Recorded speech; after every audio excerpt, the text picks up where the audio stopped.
Nothing can be more frustrating when you sit down to watch one of your favorite programs on Peacock TV and you run into issues streaming it.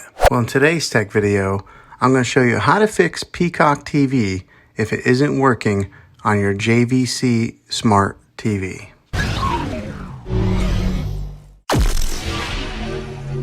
I'm going to show you a few really simple ways to try and solve your problem and get it back up and running again. The first one is the easiest one to try, and that is to unplug your TV from the wall outlet and wait 60 seconds. Now don't be impatient here, wait the whole 60 seconds and then plug it back in. This is very different from turning your TV on and off with the remote control. This is what we call a hard reset of your TV, so make sure you try this method.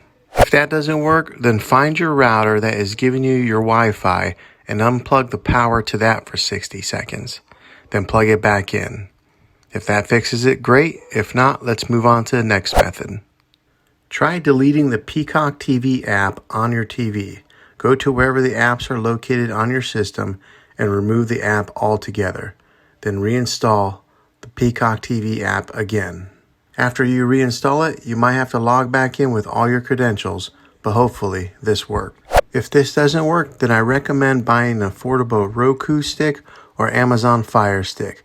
Plug that into the back of your TV and use that as your main streaming player, and you'll be able to access Peacock TV that way. I'll put links in the description down below of where you can get one. Well, hopefully this video was helpful. If it was, go ahead and throw a thumbs up on it. Go ahead and subscribe to my channel. I make tech videos all the time, and I would love to have you back in the next one. Take care.